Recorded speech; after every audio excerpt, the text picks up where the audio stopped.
These are the notes for section 4.5, isosceles and equilateral triangles.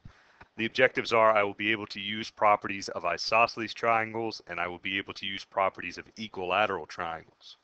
First off, let's talk about what an isosceles triangle is. You've probably seen this a couple years ago in 8th grade math. This is a triangle with two congruent sides. So when two sides of a triangle have the same length, that means it's an isosceles triangle. So we're going to talk about parts of an isosceles triangle. We see that this triangle is isosceles because we have two congruent sides. We call those two congruent sides, segment XY and segment XZ, the legs.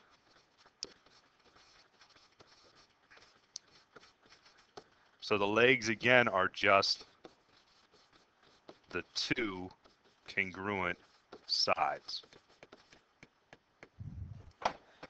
The remaining side is called the base. So the base is the side that is not congruent to the other sides. So that is segment YZ. We have base angles.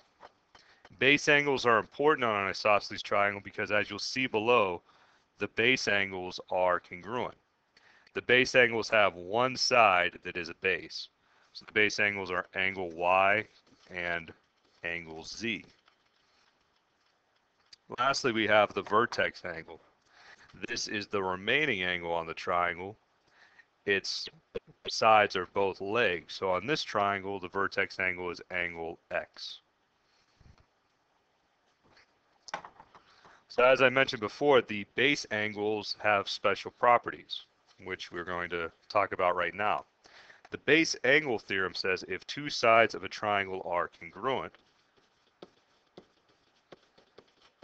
so using this picture, we're given the if, so we have two sides that are congruent, then the opposite angles, then the angles opposite the sides are congruent.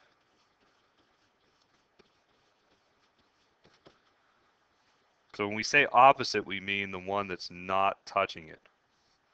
So what's opposite segment AB is angle C, and what's opposite segment AC is angle B. This also works as the converse. So the converse of the base angle theorem say if two angles of a triangle are congruent.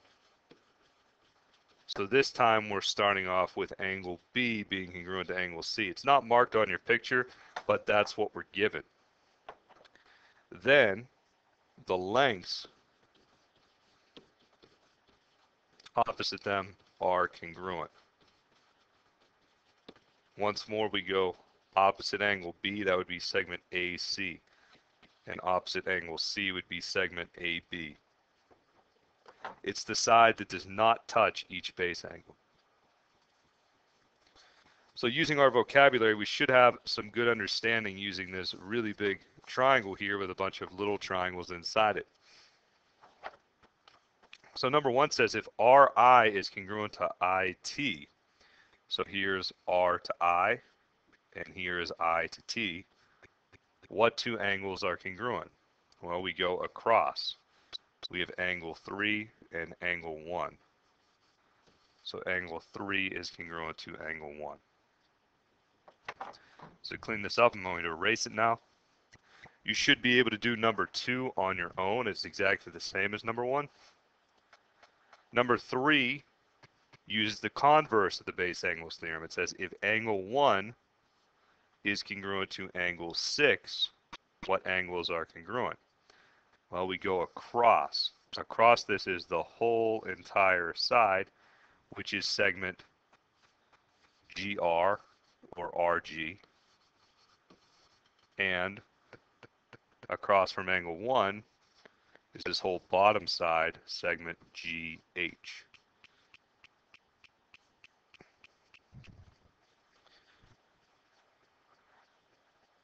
You should be able to do 4 and 5 on your own also. So do 2, 4, and 5 on your own. This just uses the vocabulary from the prior page. We have a couple of numeric examples to go over. Let's take a look at number 6. Remember, the base angles are congruent, so we have x is equal to 72 degrees. And we have to solve for y, and you should remember by now, we've had a lot of practice. All three of these angles need to equal 180. So we have 72 plus y equals 180. And whenever we solve for y, we would get 36 degrees.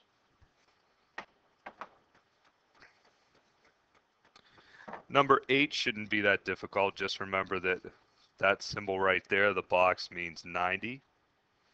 So you should be able to do number 7 on your own. Number 8 we'll do together. Number 8, you need to remember we have a linear pair. We've had a lot of practice with this throughout the year. So we know this is 60 degrees. We have base angles again, so that means x needs to be 60 degrees. And then we have to see all three angles in this triangle. 60 plus y equals 180. So y is going to equal 60 whenever we solve that out. Number 9 you should try on your own. Remember, we have base angles. So to solve this, we're going to have x plus 62 equals 180. And number 10 you should also try on your own. There's one additional thing you need to remember, and that's vertical angles. So this angle right here, the vertex angle of the smaller triangle, is 30 degrees. When you use the other stuff that you've learned, shouldn't be any problem. So just to reiterate, try 7, 9, and 10 on your own.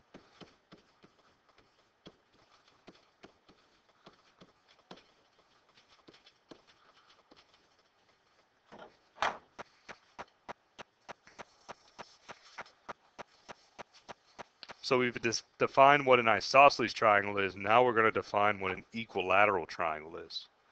An equilateral triangle is a triangle with 3 congruent sides. Every equilateral triangle is also what we call equiangular. Equilateral means 3 congruent sides. Equiangular means all congruent angles. So since every angle is the same, we would just take 180 divided by 3, and we would find out that each angle is 60 degrees. So the measure of each angle of an equilateral triangle is 60 degrees. Remember, they're all congruent. 60 plus 60 plus 60 is 180. We're given a few examples here. Now, the first one, we have this triangle right here, which is equiangular. Equilateral, equiangular, so every angle is 60 degrees. So I'm running out of space there. This triangle in red, which I'm going to copy down, we're told this is 66, and we have 2 congruent sides. So remember, the base angles need to be congruent. That's 66. And if I want to find this angle here, it's going to be 180 minus 66 minus 66. Or sorry, minus 66. So that's 180 minus 132, which is 48 degrees. The directions tell us what is the measure of angle ABC. Here's angle ABC. It's that big one. So let me trace it again. ABC. I know that the one part is 60 degrees and the other part is 48 degrees. So when I add those up, the measure of angle ABC is equal to 48 plus 66, which is 114 degrees.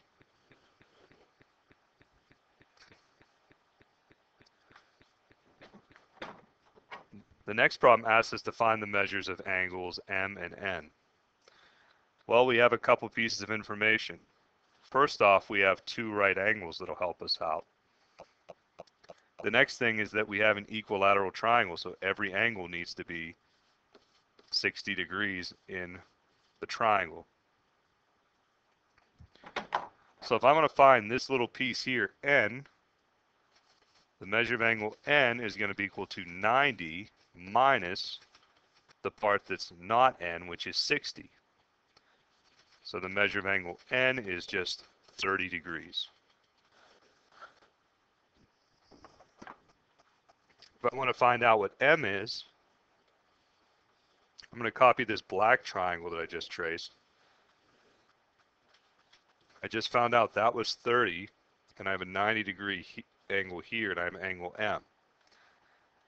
That should be pretty simple. M is just 60 degrees.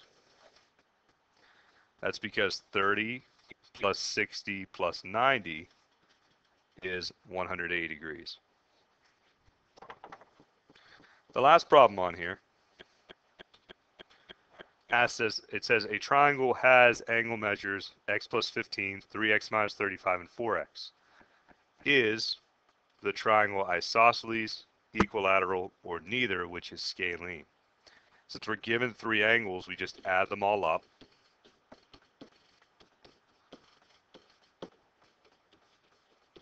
And we set equal to 180. Combining like terms, I take all my x terms. I get 8x. I'm going to have minus plus 15 minus 35 is minus 20 equals 180. Just doing algebra, I add 20 to both sides. 8x is equal to 200.